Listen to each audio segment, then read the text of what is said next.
Hola, què tal? Molt bona tarda i benvinguts un dia més a la Furgo, una Furgo d'aquestes que són ja cita habitual tots els anys. Estem en la presentació del Pride Tarragona i estem amb el Lluís Romero, tècnic del SAI i membre organitzador d'aquest Pride que ens ocupa. Bona tarda, Lluís, i gràcies per estar amb nosaltres. Bona tarda, gràcies a vosaltres per estar aquí i cobrir la notícia. Explica'ns una mica què és el que ens heu preparat. Proper 13 de juny, sé que també teniu activitats prèvies. Comencem, si et sembla, per el dia gran, per el 13 de juny, i després fem marxa enrere i tirem cap als dies previs. Perfecte.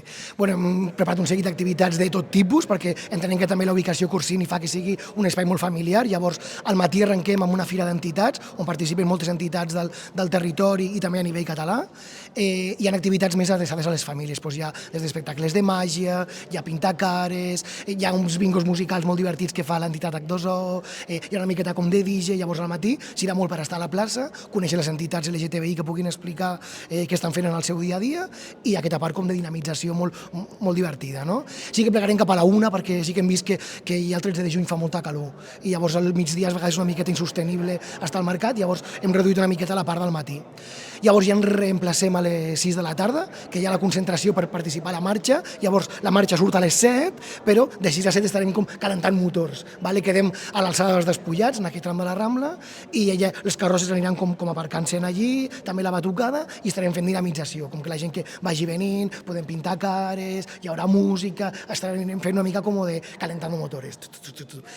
A les 7 surt la marxa, hi haurà 4 carrosses, a part de institucional, pancartes també de sindicats i altres organismes, i arribarem cap a les 9 a lo que és a Corsini, on es fa la lectura del manifest. Aquest manifest està elaborat per les entitats LGTBI, fer una mica les reivindicacions encara vigents, que encara hi ha moltes coses a reclamar i canviar, i a partir de les 9:30 10 hi ha tota la part com de música i baile. Clar, hi ha molts artistes, ara tinc aquí un bloqueo, perquè n'hi ha tants, participen moltes drags del Delta Drag, Salem, Frida Later, després també com a caps de cartell tenim a la Natàlia, tenim a Fades, tenim a DJ Samantha Hudson, que estarà cap al final de la nit, també Vallatela Versace, com també estarà punxant, perquè quan acabem la nit, d'allí també anem a la Cookie Pride, que es farà al Highland. Tot això estarà presentat per Zafiro d'Or i per Salem, i no sé si em deixo també algú més. Perdonat-me si me dejo a alguien, perquè és que són molts artistes. Hem que sigués molt variat, que fos molt divertit, que poguéssim arribar al màxim de públic, i llavors és un programa com a molt... és non-stop, quasi cada mitja hora, 3 quarts, anem canviant com d'artista. Si vols t'explico el que dèiem, no? També dels dies previs. Al final es tracta de tot un dia amb tot un seguit d'activitats des del matí fins la nit. Comencem una mica més familiars, per dir-ho d'alguna manera, i una mica entrada a la tarda i entrada a la nit ja va canviant una mica aquest ambient a un ambient més festiu, per dir-ho d'alguna manera. I a més de tot això que ens has explicat, feu també activitats prèvies, els dies, les setmanes prèvies a aquest 13 de juny. Totalment. Sí que voy a hacer como un pequeño incís, que amb el tema del dia, el que sí que disposarem és de l'espai de temps per cures, que és un espai de canguratge per a famílies, perquè puguin també com estar gaudint de l'esdeveniment, i a la nit hi haurà el punt Lila i Arquiris i un punt de salut sexual informatiu i comando Nitscu, vull dir que també aquests serveis estaran al llarg de tot el 13 de juny.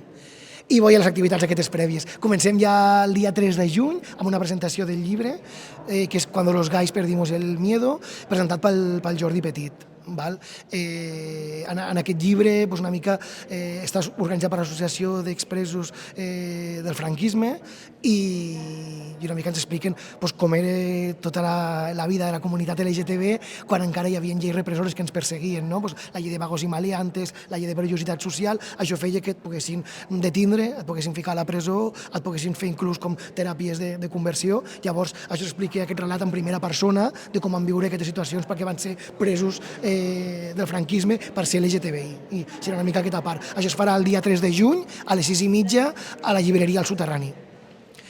El dia 9 de juny hi ha el passi del documental Tarragona no era una festa, una ciutat de mussols, que és un documental que va fer l'Oriol Grau amb d'altres, no? Amb el Javi Salsenc, i bueno, hi ha més gent, que són diversos els creadors, i fan una mica el passi d'aquesta projecció amb una mica de debat posterior, amb la participació de l'Oriol Grau. Això es fa a les 6:30 també, el dia 9 de juny, al local de l'Ebrium Project, organitzat per República Iris, que és una entitat LGTBI del territori. Ells mateixos també el divendres, dia 12 de juny, a la prèvia, fan un bingo Pride drag, també una miqueta amb música, amb drags i per calentar motors per lo que és la festa de l'endemà. Al final es tracta d'aconseguir un ambient festiu, però evidentment amb tot un rerefons reivindicatiu, de conscienciació i també de mirar cap enrere, com bé comentaves en algun dels actes que acabes de mencionar, de mirar la història i el que s'ha hagut de passar fins a arribar on el punt en què ens trobem ara, que queda moltíssim encara per millorar i per créixer, però que estem millor que fa uns anys. Això sí, a Catalunya som dels espais més protectors amb la comunitat LGTBI, tenim lleis molt novedoses que recolleixin molt i protegeixen molt a la comunitat, però encara hi ha molta feina a fer a nivell social, no? Llavors crec que és important, i també és important la feina que es fa des del SAI, que hi ha aquest dia que potser és el dia més visible, el dia potser més festiu, però des del SAI estem tot l'any treballant amb el tema LGTBI, visibilitzant, fent accions de sensibilització, de formació, recollint denúncies, acompanyant a persones LGTBI que estan patint processos dificultosos, vull dir que TAPAR està tot l'any present, no? I anem fent accions des de l'Ajuntament al llarg dels dies mundials que hi ha durant l'any. Aquesta és com la festa grossa, és la festa major, diguem, de la comunitat, però nosaltres estem tot el dia a diari treballant per la comunitat LGTBI. Vinga, Lluís, doncs per tancar, ara si et deixo aquest espai que miris a càmera i facis una mica una crida a la gent que s'animi a venir a participar d'aquest dia del Pride i també de totes les activitats prèvies. Bé, bueno, doncs dir que és com el dia gran, és el dia de la visibilitat, crec que tota la ciutat ha de sumar-se, vull dir, perquè això ens representa a totes, vull dir que hem d'estar allí fent força, visibilitzant-nos i reclamant que Tarragona és una ciutat diversa, plural i que és inclusiva, llavors totes al carrer a gaudir i a celebrar la diversitat, que som diverses, no? Seria això. Doncs que així sigui. Lluís Romero, moltes gràcies per estar amb nosaltres, per la tasca que feu des del SAI diàriament i per explicar-nos també tota aquesta festa del Pride. Gràcies a vosaltres. Ens veiem el dia 13, Ens veiem el dia 13. Com sempre, gràcies per escoltar-nos i ens veiem a la propera furgó. Adéu.